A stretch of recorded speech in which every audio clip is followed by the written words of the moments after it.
This is The Sports Life. Baseball pass up ahead for Rockmont. To Poole. Deep three in front of us for the win. Sweet 16! Oh, boy! Are you kidding me? Heartbreak Hotel, are you kidding me? And Michigan is headed to L.A. And welcome into the Sports Life. We'll team in here along with Dalton Schettler. A big moment from 2018, courtesy of Matt Shepard, as Jordan Poole makes the big shot, keeps the season alive for Michigan that year in basketball. Now, as for our show, Dalton and I have decided to lighten things up just a little bit. We've had the last several shows that have been fairly serious, dealing with some major topics when it comes to intercollegiate athletics. So today, we're going to have a lighthearted show. And one of the things we're going to talk about is rivalries in college football. And Scott Dochterman from The Athletic is going to join us. He's going to talk about the top 10 in the nation and some of the big rivalries in the Big Ten when it comes to college football. And quite frankly, The Athletic's just taking over the Sports Life this week, because then his cohort, Chris Vannini, will be joining us as well to talk about the College Football 26 video game. Already set huge record numbers last year. 2026 releases this week, and so you can get it now. But Chris Vannini talks about how big of a franchise this is. Big is understating the situation, I think. Anyway, what do we got for the sounds of the week as we look at 2018? Well, let's start things off with a basketball game winner. You heard one at the top from Jordan Poole. How about Miles Bridges down the stretch of the Big Ten regular season gets Michigan State a huge win over a top 5 Purdue team with this game-winning bucket. And you'll get to hear from Miles Bridges afterwards as well. Cash has been guarded over there by P.J. Thompson. 14 seconds left in the game. Cash is still dribbling. 10 seconds left. On the weave with the ball now is Langford. Now to Miles Bridges. 6 seconds. Miles has it. He's shooting for the win. He got it! He got it! He got a three! He got a three! How about Miles Bridges from 22 feet? Nailed it. Unbelievable. Man, Miles Bridges, big player, big moment, hit the shot. Man, first of all, I wouldn't give all the glory to God. Without him, I wouldn't be here. So, and my teammates, man, they're giving me the ball, and they trusted me with the ball at the last second. So when I made the shot, I was really happy. There goes that man. I was just happy, man. Well, I would be happy too. That was a great year for Michigan State that year. It most certainly was. That really propelled and helped clinch the journey the rest of the way where they'd win the Big Ten regular season title. And by the way, you heard the voice in the background say, "Mama, there goes that man." That's Joshua Langford, who you heard had the ball during the call to set up that play. That's not the only game winner that season featured, though, in Big Ten basketball. This next clip might be Will and I's favorite clip. I don't want to speak for Will. We'll get his vote afterwards, but I think this might be our favorite sound we ever play back. It's 2018. Penn State beats Ohio State thanks to a half-court shot from Tony Carr that had Dick Girardi, the color guy, wondering, what is going on? Here it is with the voice of the Nittany Lions, Steve Jones. No timeout, so it goes into Jackson. Jackson up the court. Jackson to the far wing. Jackson gives the ball to Tate. Tate to his left. Now to his right. Diop for three to tie. It's gone. With 5 seconds to go. Now Penn State has a lot of time here. Into Stevens. Back to Carr. Carr down the floor. What is for he three doing? to win the game. Banks it in, and the Nittany Lions at the wire win it. 82-79 as Tony Carr banks in a three-pointer from 30 feet, and the Nittany Lions win it at the wire. Steve, this is like a flashback to all the brutal losses they've had. He shot that, way too soon, from way too far out, but sometimes it's just your turn. What did Dick Girardi say there? Oh, what is he doing? What is he doing? He's winning the game is what he's doing. That really is one of the great clips of all time. It's one of the great clips of all time. By the way, Dick's a really good guy. So it's fun to poke him a little bit when we see him throughout the season. Well, we got one more to go. And we're actually going to switch over to football for the first time here in the 2018 Sounds of the Week and go to what was one of the most memorable nights. If you just look in between the lines, Purdue just beating the brakes off of the Buckeyes is always something that kind of grabs your attention. But this one really was dedicated to Tyler Trent. Of course, Tyler Trent, a late Boilermaker diehard fan who passed away from cancer and really became a bit of a rallying cry for Purdue athletics and the entire community, was at the game. It was Tyler Trent night. Here's what one of the big interceptions sounded like with the radio voice Tim Newton. You'll get to hear Tyler Trent in the booth later, and you'll get to hear from Jeff Brom after the game in the locker room with the Boilermakers and Tyler Trent. All of that sound comes courtesy of ESPN. Haskins steps up in the pocket, throws, and that's intercepted. Marcus Bailey at the 30, the 20, the 10, the 5, touchdown! Marcus Bailey! Exclamation point, Boilermakers! That's all we needed. That's all we needed right there. And every Boilermaker, they will all say, Tyler, this one is for you. This young man has been strong. His family's been strong. For him to even be here was remarkable. The guy never makes excuses. He never complains. He has a huge smile on his face every day, and that's really what being a Boilermaker is all about. Tyler, Tyler, Tyler, Tyler, Tyler, Tyler. Wow. What a magic moment. And Purdue beats number 2 ranked Ohio State. They don't beat them. They woodshed them. 49-20. Pretty special. Pretty special. Well, when we come back with more of the Sports Life, we're going to talk about some of the great rival games in the sport in just a moment. So, got one for you, boss. Oh, yeah? What's black, white, and dented all over? I give up. The company truck. I know, but thanks to our agent, we've already submitted an insurance claim and can track the status right from the app. Auto owners pays what they owe without any hassle. Lucky for you, that's simple human sense. Ask your independent agent if auto owners make sense for you. Medicaid and CHIP offer free or low-cost health coverage for children and teens. Hospital and doctor visits, prescriptions, shots, and more are covered. That's peace of mind for parents if a child is sick or gets injured. And parents may now be eligible for Medicaid too, even if they've applied in the past. Enrollment is always open. Visit insurekidsnow.gov or call 1-877-KIDS-NOW. Paid for by the U.S. Department of Health and Human Services. If you have diabetes, listen up. If you have insurance, you can qualify for a continuous glucose monitor. With a CGM, you can continuously track your levels and trends and spend more time in range, significantly lowering your A1C. More importantly, a CGM eliminates the one thing most people with diabetes hate: painful finger sticks. Order your new continuous glucose monitor today. If you use insulin and if you've seen your diabetes care provider within the last 6 months, you may qualify for your own CGM right now. We'll do all the insurance paperwork and deliver your new CGM at little or no out-of-pocket cost to you. Medicare and most insurances will cover your CGM, so don't wait. Have your insurance handy and call the Aptiva Medical CGM Health Hotline right now. 800-948-6912. 800-948-6912. 800-948-6912. That's 800-948-6912. We'll be back with more in a moment. This is The Sports Life.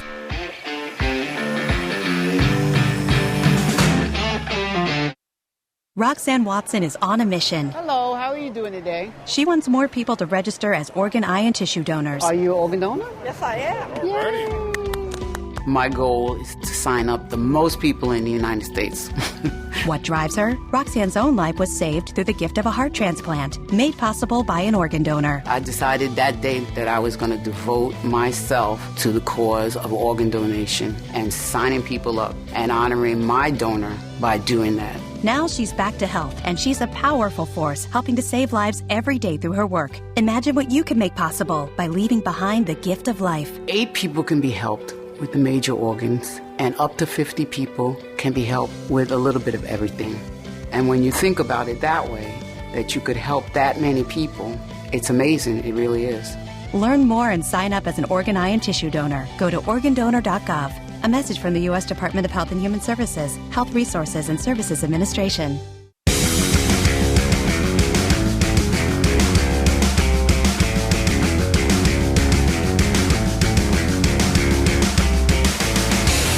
And welcome back to more of the Sports Life. Will Team here along with Dalton Shetler.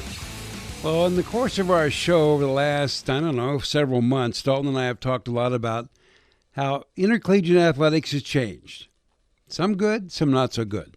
But I think Dalton would agree with this. There's one thing that has not changed are the rival games.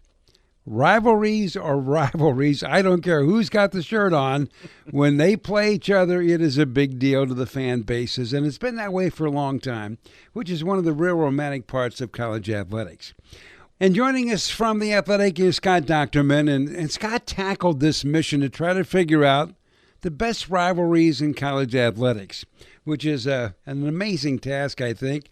So, Scott, thanks for joining us, and here's our first question. Why would somebody try to spend a little bit of their time ranking rivalry number 1 through 100?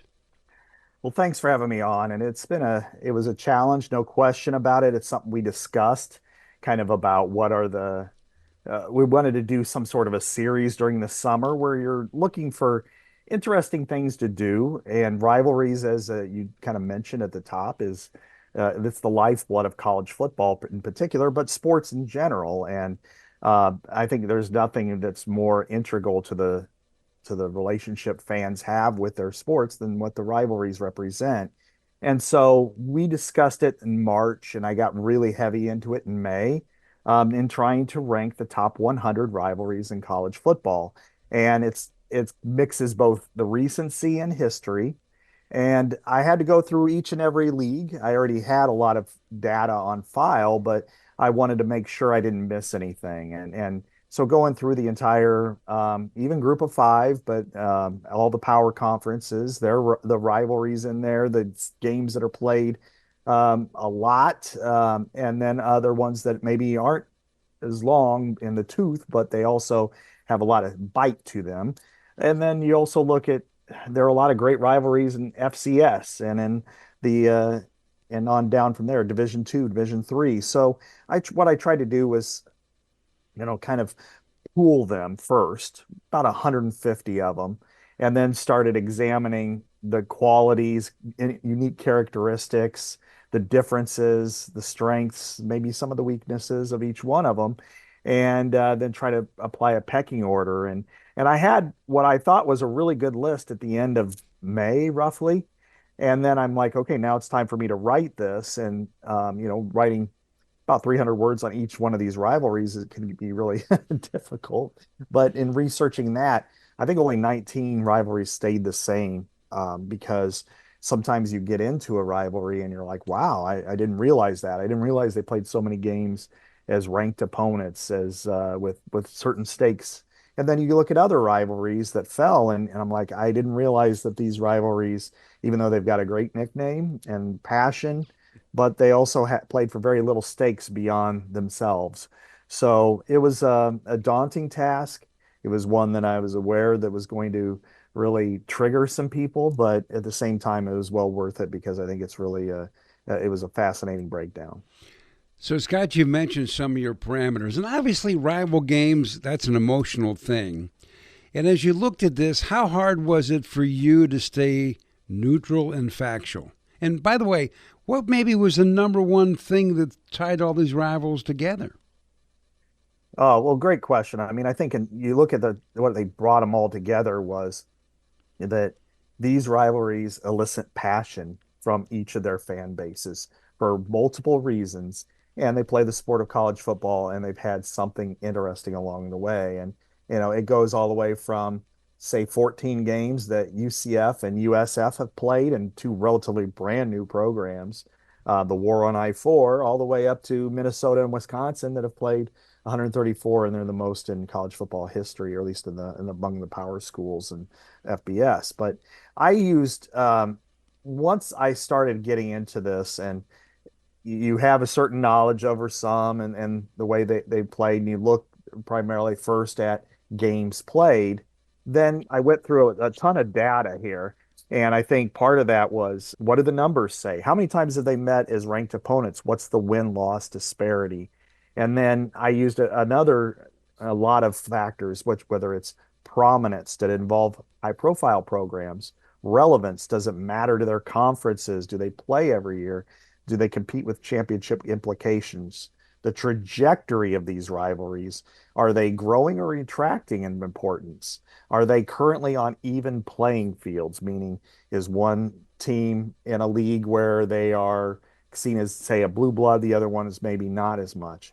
And then there's frequency. Do they work to keep this on the schedule? Do they compete on the same weekend every year as an annual event? Proximity, are they in the same geographic footprint? Border rivalries, in-state rivalries.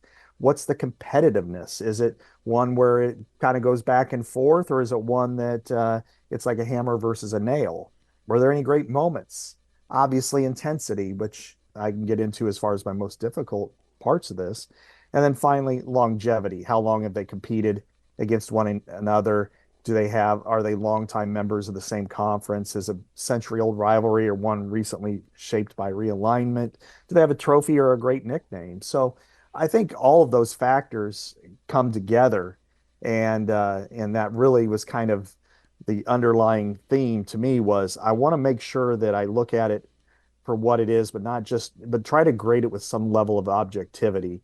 And for some people, that's not exactly what they wanted to hear.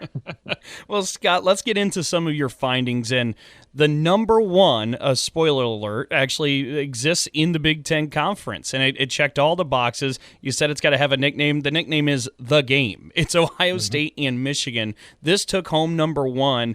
Why did that stand above some of the other greats like Auburn, Alabama that you put at number two? I don't think there's a greater rivalry in American sports than Michigan and Ohio State. And that's at any level. I think you can look at it in every single aspect of whether it's the criteria I tried to imply or just simply knowing what it's all about. Michigan, Ohio State stands tall. I mean, there's not a lot of disparity. They played 119 times, and Michigan has a 10-game advantage, and that's not bad, especially when you're talking historically. No other two teams have played more ranked games. 49 of their matchups, both teams have been ranked. There have been no more top 10 games by far than Michigan, Ohio State. They have 26. USC, Notre Dame, and Nebraska, Oklahoma are tied with 18. At least one team has been ranked 75 times in this game. And remember, the rankings didn't start coming out till 1936.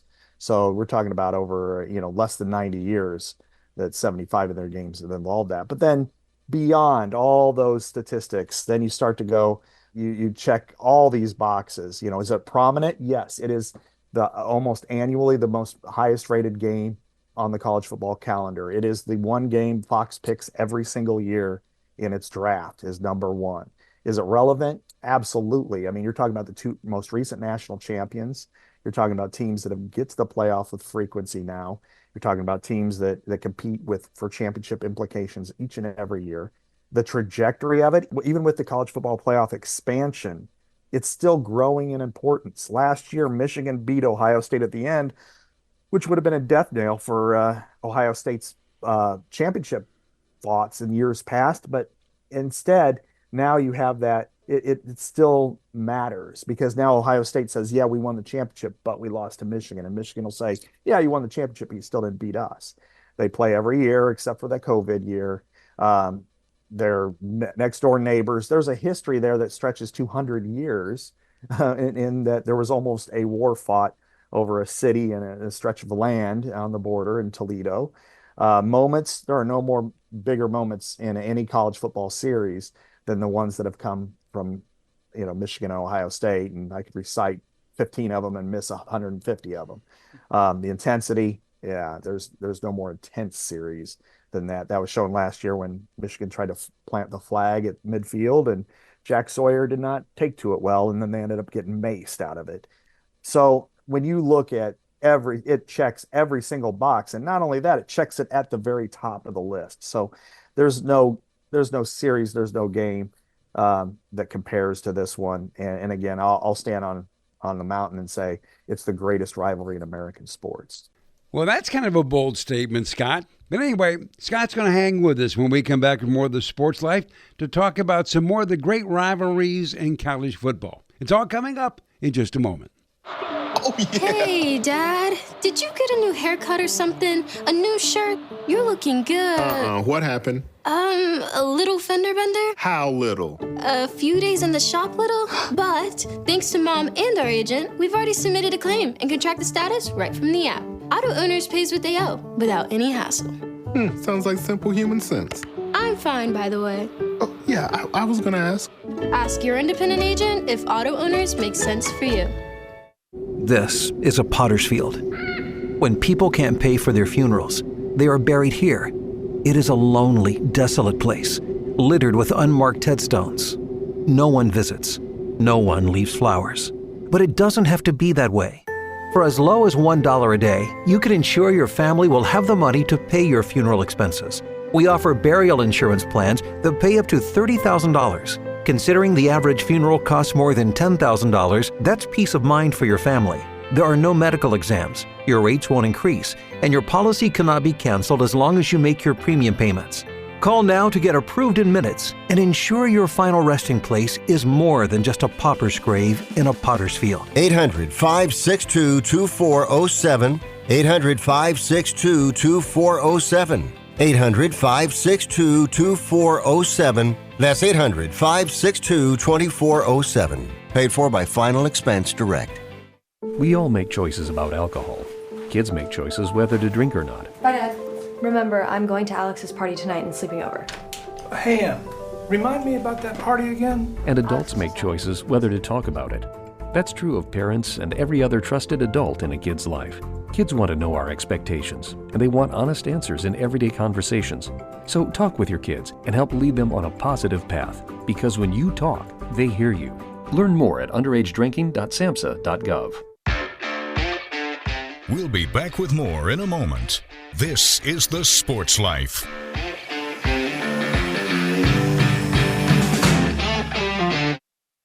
Here's a real-life story that affects 50% of all of us out there. It's called divorce. If you've gotten divorced and now you're struggling to pay your bills and your credit card debts are completely out of control, you need to call this special debt relief hotline right now. We help people with all kinds of money problems caused by different life challenges, a divorce, a job loss, even heavy medical bills. All these life events can sometimes financially stress you out and cause you to get out of control. We help people get their lives back by showing them ways to consolidate and reduce their debt, in some cases for a fraction of what they owe. If your credit card balances are more than $10,000, call us and learn how to reduce your credit card bills and monthly payments now. Here's our number. Paid for by Debt.com. Call now, 800-810-1584, 800-810-1584, 800-810-1584. That's 800-810-1584.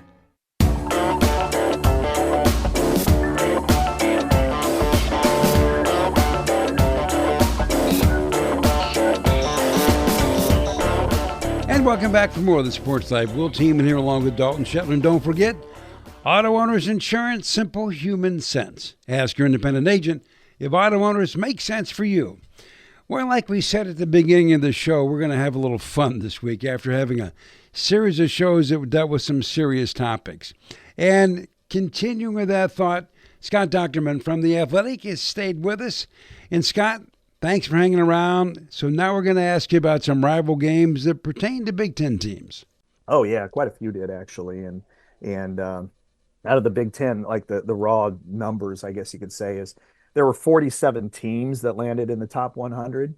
And there were 16 Big Ten only games. And then there were other games that were non-conference games as well. But when you look at probably the top 40-ish or so, the next one I have is Ohio State, Penn State, and people have taken a little bit of exception with that because they've only played 40 times, but they've played 39 times since the rankings were instituted, and out of those 39 meetings, 37 of them have involved at least one ranked team, and 25 included both, and 12 of them had two teams in the top 10.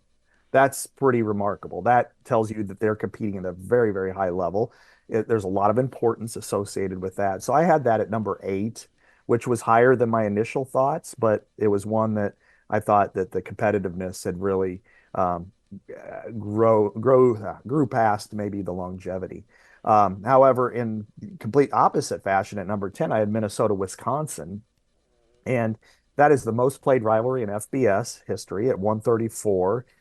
The series is completely even, 63, 63, and 8.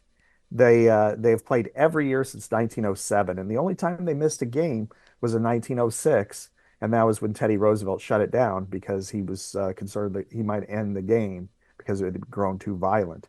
This is a series that doesn't have as many, double ranked matchups or top 10 games. However, it is you put it in a special category when they've played that often against each other, and you cannot write the history of college football without including this series. It's that indelible, and to extract it means you would eliminate the sport entirely.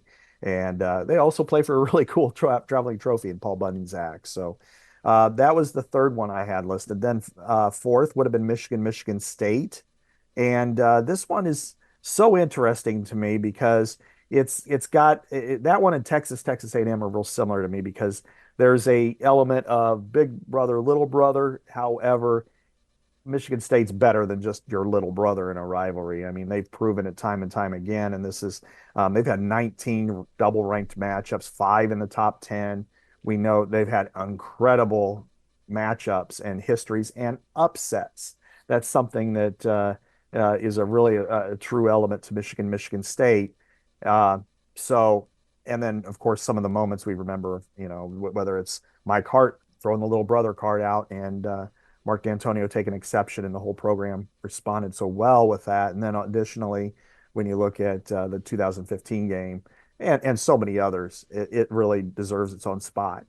Then, a couple maybe newer to the Big Ten, I would say USC, UCLA.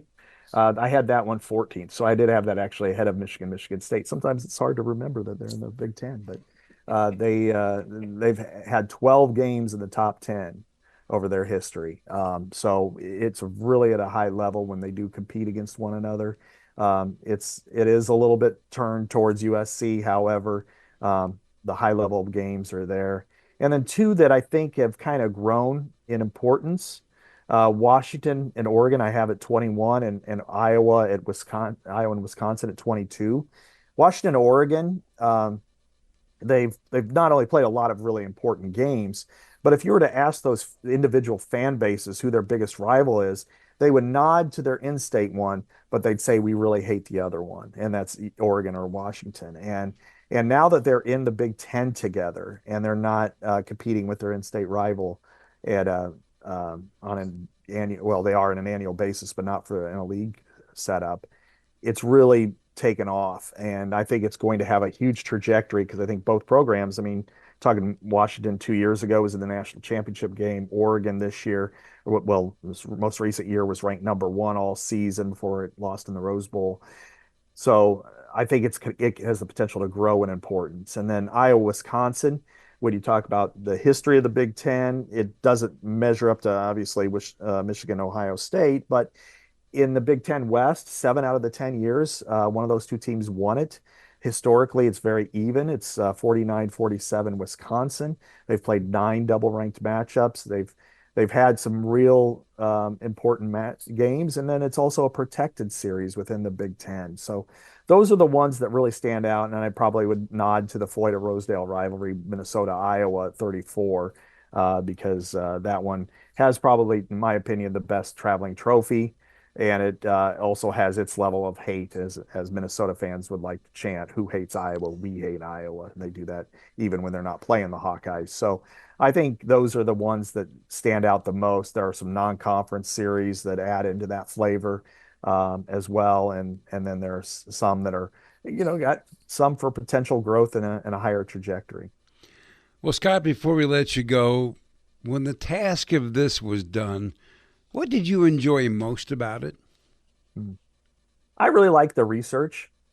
I really like learning about these series, and you kind of, everybody knows, or if you're, in my case, you have to know, at a surface level amount of what's involved in some of these games. But then when you start to dig in, and I'll throw one out there, it's not the Big Ten, but Cincinnati, Miami of Ohio. I knew they played every year and they played a lot, But you didn't really realize that the reason why the stadium name came about for Cincinnati was because the player died, and his grandfather, who owned Procter Gamble, decided to donate the money to build the stadium. And I thought that was really an interesting factor. And he died because of that game getting an infection. And so you look at all these interesting stories, the boot between Wyoming and Colorado, which was bronzed after a Vietnam veteran, and USC Stanford was another one to me, which I knew they played a lot, and I knew they were in California, and they've had a couple of interesting games, but I didn't realize it was so deep and detailed. And so overall, I think getting to learn about these series and then trying to split hairs and rank them, and I'd say that overall the most difficults were probably from 35 to 15, because when you get into the in-state and border state rivals, you're talking about strictly emotion and how I feel about my rivalry, and my rivalry is more important than your rivalry. But I had to take the 20,000 foot view, which is all these rivalries are incredibly passionate, and to try to gauge that the Holy War versus the Cy-Hawk versus the Apple Cup and Backyard Brawl and on, if you got to kind of say they're all super passionate, how do we separate them? And that's when I used a lot of these figures, and that's when that I'm struggling to kind of allow that people are struggling to kind of catch up with, that they're all in the same category. It's just a matter of I had to separate them through different means, and that didn't jive very well with some people. Well, Scott, I appreciate it. It's good conversation for the summer, and soon all these rivalries will be back in action. So take care. Hope you have a good summer the rest of the way. Yeah, thanks for having me. Appreciate you. There you go. Some of the thoughts from Scott Dochterman from the Athletics. He ranks some of the great rivalries in the Big Ten and college football in general. Dalton, a couple he did not mention, which surprised me. Indiana-Purdue, the old Oak and Bucket game, right? He has added 49 in his top 100. The Michigan-Minnesota game, the Little Brown Jug, 51.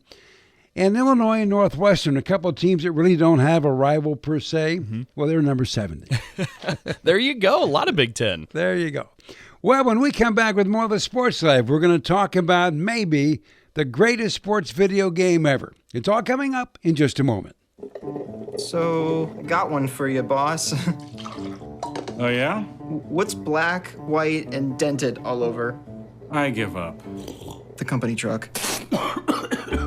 I know, but thanks to our agent, we've already submitted an insurance claim and can track the status right from the app. Auto owners pays what they owe without any hassle. Lucky for you, that's simple human sense. Ask your independent agent if auto owners make sense for you. If you served honorably in our nation's armed forces and you're looking for a way to continue serving your fellow veterans in your community, then join AMVETS. AMVETS members volunteer millions of hours at VA healthcare facilities from coast to coast, helping to improve the lives of their fellow veterans through the VA Voluntary Services Program. AMVETS posts and departments also participate in a wide variety of community service projects. If you no longer wear the uniform today, you can still serve through the AMVETS by joining today at amvets.org. Do you hear that? That's the sound of uncertainty lurking under your hood. You know the feeling. I know I do. That sudden sinking sensation when you see a check engine light or your car unexpectedly breaks down and you're faced with sky-high repair bills. It's time to shield against unexpected repairs with CarShield. CarShield is America's most trusted auto protection company and has an A rating with the Better Business Bureau. Don't let the fear of a breakdown keep you up at night. Trust the Shield, CarShield, and say goodbye to terrifying repair bills and hello to peace of mind. Your plan also comes with 24/7 roadside assistance, courtesy towing, rental car options, and so much more. Don't wait till it's too late. Call CarShield now before a breakdown. Protect your wallet. Protect your car with CarShield. Get our best protection ever. Call now. You'll thank me later. 800-965-1292. 800-965-1292. That's 800-965-1292. We'll be back with more in a moment. This is The Sports Life.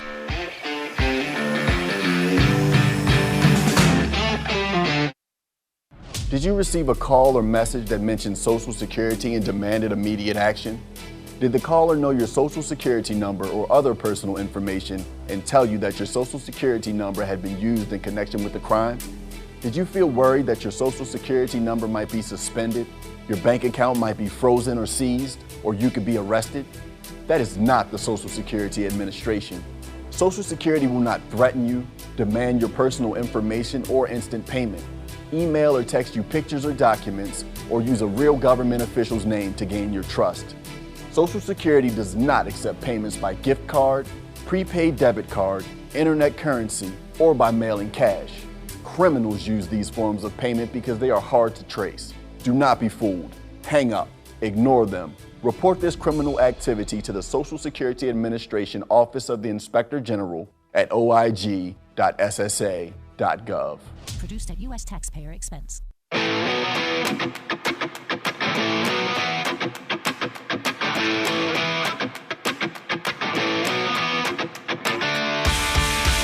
And welcome back for more of the Sports Life. Will Teeman here along with Dalton Shetler. Well, in 1993, EA Sports released a brand new video game entitled Bill Walsh College Football, the first video game that dealt with college football. The release marked an amazing run, as each year the game improved and became more popular. But it all came to a sudden halt in 2013 due to a cash distribution issue. So, 11 years later, the EA Sports video game resurfaced as College Football 2025. Now get this, during its first week in the marketplace, College Football 2025 posted revenues in excess of $500 million. So with those kind of revenue numbers, it goes without saying that most likely there would be a College Football 2026, and that's exactly what happened. And joining us today to talk about this amazing EA Sports video game is Chris Vannini from The Athletic. Well, Chris, thanks for joining us. And after that lead-in, you might guess that as big as this game is, maybe I'm not in the demo of this game. Possibly. But I know a guy who is. And that would be me. That's you. I've waited forever for this video game to return after the hiatus. And so finally last year we get college football in a video game back yet again with College Football 25. Massively successful. And now it releases again this week for College Football 26 in the New Year's edition. And so, Chris, let's start off with how successful the relaunch was after the hiatus of this college football video game. How well did this do? Yeah, we don't have final numbers, but industry tracker Circana said it was the highest selling sports video game of all time in total dollars, beating out an NBA 2K game from a couple years ago. I don't remember which one. So the game being away for 11 years really kind of built up the anticipation. And I think the success of the game, well, I know the success of the game was far greater than EA Sports expected, greater than the schools expected, and as big as anybody could have ever hoped. Well, Chris, I kind of want to ask, too, what led to that success? Because Will may not be the only person who's not in the demographic of the playing video games. What is the connection point between college football fans and why they emptied their wallets for this video game? Well, it's just, I mean, it's for anyone who, I mean, everybody played video games usually at some point in their life, even if Will is not currently the target audience. I'm sure he was when he was a kid, and when I was a kid, I was playing NCAA football video games, and then it went away kind of right as I got out of college and stuff like that. And then, so we didn't really have it for a while. You just had Madden, you just had a couple of other things, and it's college football specifically is fun because you do recruiting, you have new rosters every year. So much is different. There's so much more you can do on a college football game compared to pro sports games, and that's part of the reason why it's so successful. I also did want to ask you, with College Football 26 releasing this week, and we're seeing this phenomena just take off and all the buzz around it once more, what's new in this year's video game compared to last season's? A few things. One, real coaches are in the game for the first time ever. Last year was real players really for the first time, and this year is the first time with real coaches. Jonathan Smith is in the game, coaching Michigan State. There's a couple of head coaches who aren't in it, Bill Belichick, Deion Sanders, but when you do dynasty mode and you can either create your own coach or you can be a coach, you can be the real coach. And they go through the actual coaching carousel afterward and stuff like that. So that's one. Another is in the Road to Glory mode, where you act as a player. You can now do high school mode. So you can play 4 weeks as a high school player and increase or decrease your star rating as you try to get scholarship offers. You can do cross-play dynasty mode across PlayStation and Xbox now. Previously, you can only do that on the same console. That's part of it. And then there's some little detailed stuff like formation subs and some of the stuff the gameplay works. But there were kind of a couple of big pillars that were missing from last year's game, and those have been filled this year. Chris, away from playing the game and the joy people have in doing that, you just mentioned all kinds of ways to play the game. How big is a staff at EA Sports? How big is that staff to be able to do this? I mean, this is a massive amount of information. It's a good question. I actually do not know, like, specifically how many people work on it, but I know, one of the top guys working on the game is Christian McLeod, who went to Michigan State. Him and I actually coincidentally went to the same high school. I met him when I was down there at EA Sports. So they got I'd say dozens, if not hundreds of people. But to your point, the original planned return for the game was actually 2 years ago. It was supposed to come out in 2024, but it took so long to build out the stadiums and everything in the game. It just took them a lot longer than they thought it would. And the game got pushed back a year because you're building all these detailed stadiums, all these things that were not necessarily there 10 years ago with the game, or you just didn't have the technology to do it. Now you can make everything so realistic. That is, video games are a huge endeavor now. Some of them have budgets that are equal to big time Hollywood movies. A whole ton is going into it. It's a huge industry. I had read the report that Rockstar is spending approximately $2 billion on Grand Theft Auto 6 whenever that gets finally released next year, which is just unbelievable. But to go back to the minutia of this year's video game, EA Sports kind of tossed this out just willy-nilly on the side as a report of an update or an evolution from last year's game, but they're like, we're adding at least 2,800 more plays than already existed in the game. I mean, how is that as an undertaking for a company to be able to do that? And have you gotten your hands on it? Have you played around with some of the new stuff yet? Yeah, I played it a couple times. I was down there at EA. I had the beta version, and today, the day we're recording, I just got the full version of the game, so I've been playing it all morning.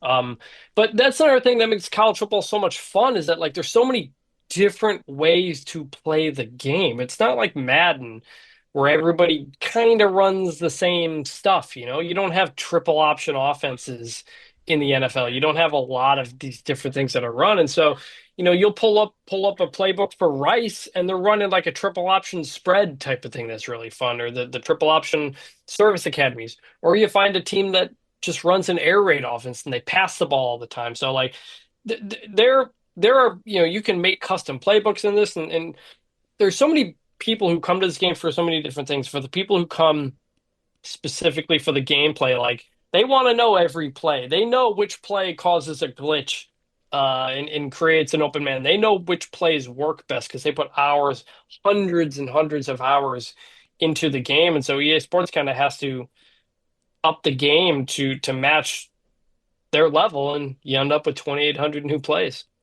Well, Chris, I've never played this game. Do people still go off sides and fumble and throw interceptions? Yes, lots of interceptions. That was one thing with the game last year. Like, if you made a mistake throwing the ball, it was probably going to be picked off. Fumbles here and there, and interceptions. They've tried to make it a little bit harder to get an interception on defense now. You have to make sure your defensive back is looking at the ball in order for him to get the interception. But anyone who's played this game for a little bit has definitely had their share of interceptions, usually returned for a touchdown. Sometimes you learn, just like in real life, it is better to throw the game away.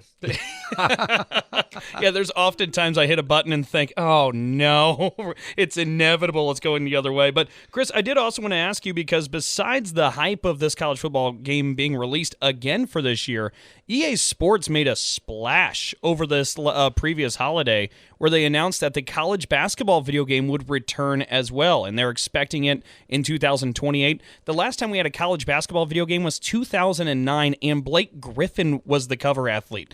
His pro career's come and gone since, and we haven't had another video game, but finally it's returning. Was it because of the high success of the football video game that they said, you know what, we're bringing back basketball too? Yes. I mean, this goes back to last fall. The schools, especially with the collegiate licensing company, noticed how well football was doing. And so they wanted to bring a basketball game back. And they asked for video game developers to give them a proposal of what do you want to do for a video game. So EA Sports put forth what they believe was the best proposal, the only one to include all 750, I think, men's and women's basketball teams in a full standalone game. And I got to credit Matt Brown at Extra Points, who broke the news about this coming. I think EA Sports probably announced this a little bit earlier than they wanted to, but I was able to get my hands on it as well. And yeah, basically, like, the schools want to make a basketball game now. And so EA Sports is like, okay, we'll make you a basketball game. We'll do it a lot like football. We may not, to what I said, it takes a long time to build out a game, especially when you have even more teams. That's why it's, at least 3 years away. But they may not make the game every year either. The contract, which I got a hold of, says a minimum of 3 games over 6 years. And so if they don't update a game in a given year, they will update the rosters. You can download that and all kinds of stuff, which makes sense because the basketball game went away because it wasn't selling well. Football was outselling it 3-1. And so I'm a little bit surprised about bringing a basketball game back, but it's what the schools want to do. And so EA Sports is going to do it. They just may not do it exactly the way they did before. Last question, I kind of want to follow up with that one on Chris is, back in the days where there was the college basketball video game, of course, EA Sports was in the market, 2K was in the market, and since, when you talk about the NBA or the professional version of the game, 2K has dominated the basketball video game market. And with this announcement of EA Sports bringing it back, 2K started to hint at some things on social media. Is 2K looking to actually return college basketball in their franchise as well? And what does this competition look like? I'm not totally sure. 2K sent me a statement and said, they're the home of basketball and they're looking forward to finding ways to do things. EA's contract is exclusive to a standalone simulation game. So does that mean you get some college basketball in NBA 2K?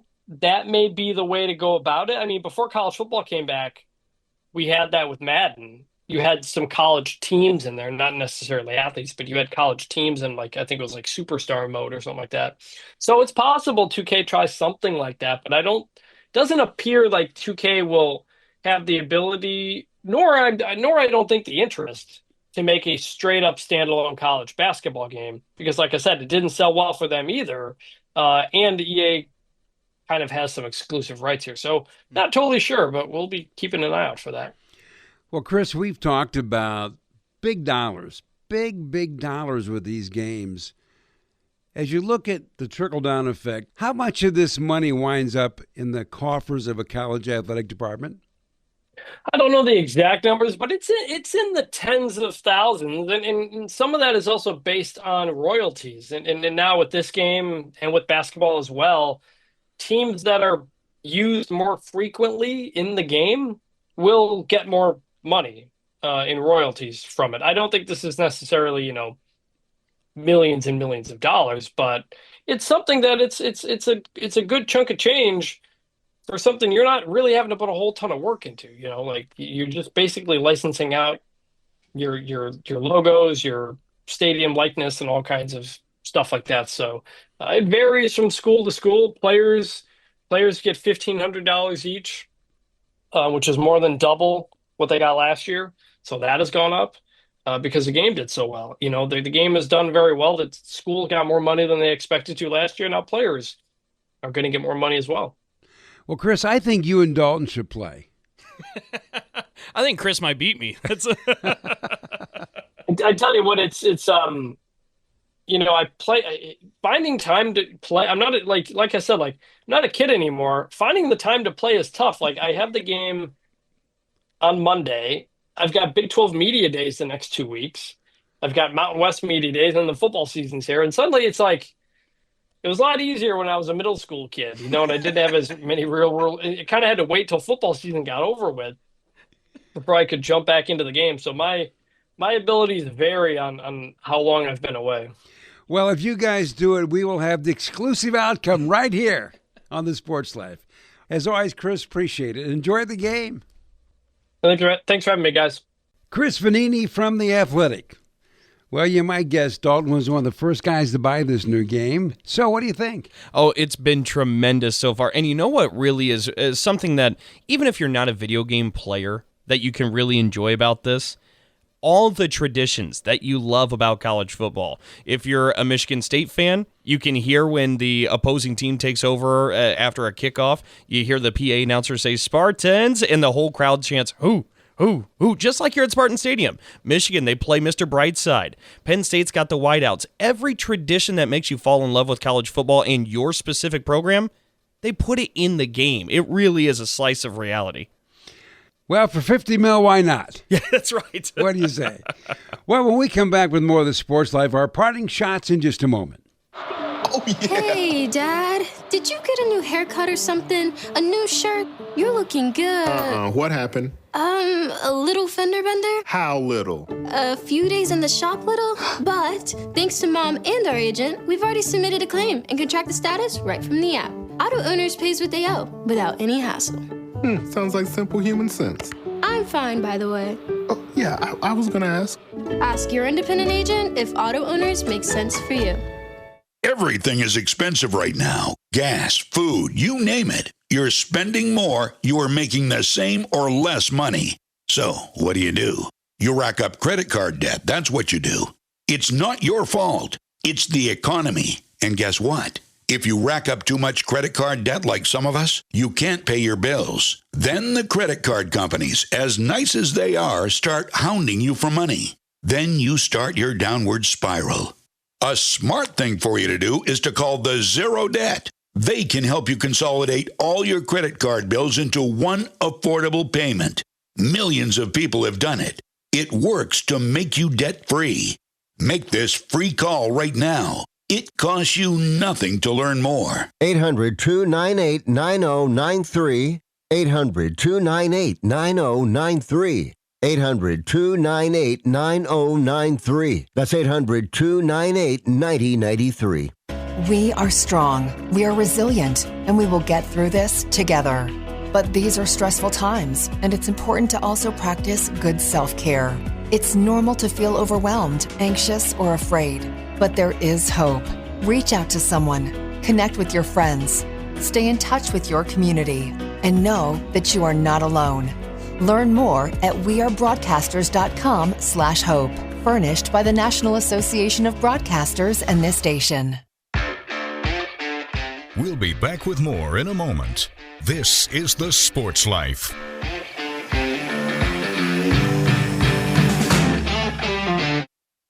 I found hope in the midst of an overwhelming situation. Alcoholism is a disease that can affect any family. Everyone suffers, but there is help and hope at Al-Anon Family Groups. Al-Anon gave me my life back. I'm a better father and husband. Are you in an overwhelming situation because of someone else's drinking? Al-Anon and Alateen can help. Local and virtual meetings are available. Maybe one could work for you. Call 1-866-200-0033 or visit alanon.org/hope.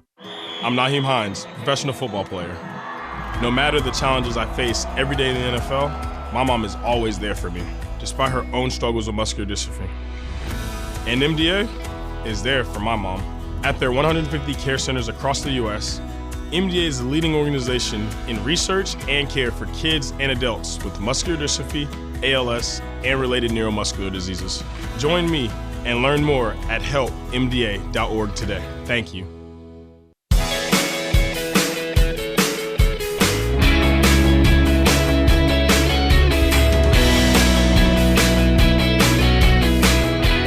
And welcome back for more of the Sports Life. Will Team here along with Dalton Shetler. As we said, we had somewhat of a lighthearted show, a fun conversation about great rivalries in college football with Scott Dochterman from The Athletic. And also from The Athletic, Chris Vannini had an interesting take on this brand new video game. And all I know is we need a piece of that action. That EA Sports thing is going pretty good. So we have now worked our way to our parting shots. So what are you thinking? Well, and by the way, if you missed any of that, make sure you give us a follow at Sports Life Now on Twitter or X. That's our name, at Sports Life Now. Give us a follow, and you can catch all the content and the entire show again. I wanted to, for my parting shot, highlight something that popped up on my Twitter feed this week, and I'm going to give credit to Big Ten Grant because that's who I saw post this, but he took a look at Jennings Dunker. Now, if you aren't familiar with Jennings Dunker, he's a 6'5", 316-pound offensive lineman for Iowa football. Massive part of their blocking attack, right, that has that great rushing game for the Iowa Hawkeyes. He gave his meal plan for a weekend of college football. So if they have a game at 11 a.m. Central Time, noon kick on the Eastern side, right? Kind of that first of the day game. This is what his routine looks like, and I kind of wanted to compare it to see if it's close to what you and I do, Will, all right? You ready? The night before, at 5:30, he gets 2 to 3 servings of pasta with meat marinara sauce, a couple of bread rolls, a 12-ounce steak, and 2 servings of fruit. Later that night, at 8:30, so 3 hours later, he does 3 hamburgers, 3 bags of baked Lay's chips, drip drop hydration mix, and a hot chocolate. Then he calls it a night. He wakes up the next day. At 7:15 in the morning, he has 4 pieces of toast, 2 bowls of Wheaties, a couple of pancakes, 2 chicken breasts, a 24-ounce water, and drip drop hydration mix. We fast forward an hour and 45 minutes later. He has 4 more pieces of toast and a chicken breast. We fast forward an hour and 15 minutes after that. He has Martin Gel, Honey Stinger Energy Waffle and Chews, and Drip Drop Hydration Mix. Then during the game, he has Powerade Water, Honey Stinger Waffles, and Chews. At halftime, Martin Gel, Honey Stinger Energy Waffle, and Chews. Now, after the game, he goes to Culver's. He gets a double bacon cheeseburger, family-size order of cheese curds or onion rings, and 3 sides of ranch.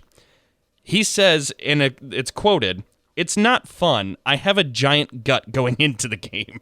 Can you imagine, Will, having to eat that much to perform at the level these guys do? All I know is the Friday part you talked about that. I couldn't eat all that. That was enough for the weekend. I mean, there's not enough of me to house all that food. It's absolutely insane when you put it in perspective like that. Go Hawks. That's right. Yeah. So if you need food, we know where to go. That's Iowa right. City. Well, I'm going to go back to something Las Vegas did earlier this week. They announced a Big Ten odds for basketball, men's basketball. And no surprise, they have Purdue the favorite to win the Big Ten. Michigan off a great recruiting class is number 2. They're seeing Ohio State jump back into contention number 3. UCLA 4, Illinois 5. Those are the top 5. Now keep in mind last year, 8 Big Ten teams made the tournament on the men's side. So there's 5. They got USC making a big climb to 6, Oregon 7, 8, Wisconsin. So number 9 is Michigan State. So if you hold the top 8 and MSU doesn't go, that would be the first time in 27 straight seasons. Wow. They're not very optimistic about Northwestern, Rutgers, and Penn State, by the way. they have them at the bottom. So with that wraps up our show for this week. As always, appreciate everybody joining us. And we should also note that you can find us wherever you find your podcasts, like SoundCloud, Spotify, and Apple. And make sure to check us out and hit subscribe. And as always, thanks to the Big Ten Network. The Sports Life is produced by Dalton Shetler. Our executive producer is Wendy Hart. So on behalf of Dalton Shetler, I'm Will Tiemann, and thanks for your time.